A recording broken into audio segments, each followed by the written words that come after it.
And so we're just pushing it in, making sure.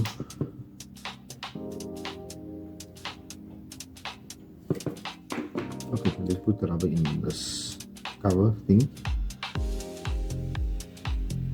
We push the one side in first. Okay, we have to turn it the other way around, like this.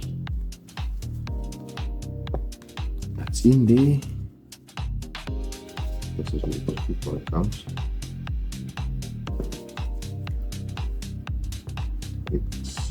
There we go. Okay, I would say that is done pretty nicely. You guys can take charge of that.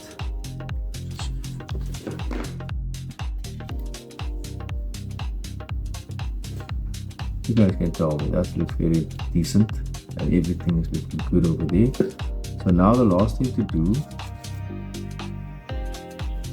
would be now to just basically connect these ends over here. So let's do that.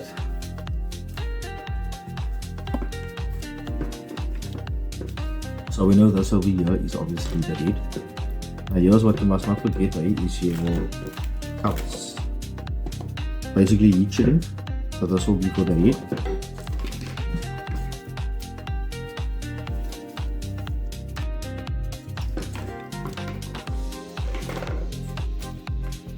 And let's see if we have the black here. I do have a piece. This is black. That's maybe an off, but you don't need so much really.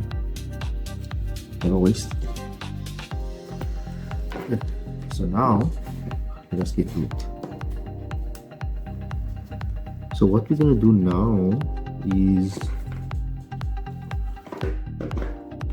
we have to solder these two together over here. So first we're going to put the heat shrink on.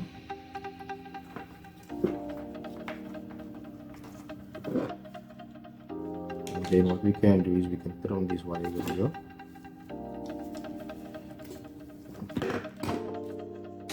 And that should be fine. And this is where the crucial part comes in, right? Because you have to sandwich these wires nicely in here, but it doesn't get too thick. Otherwise the heat shrink won't go over it. So this is why we always sometimes have a vise or something, because it helps with the wires, keep it in place. But with this one now, it will also work. Full video link is in the bio!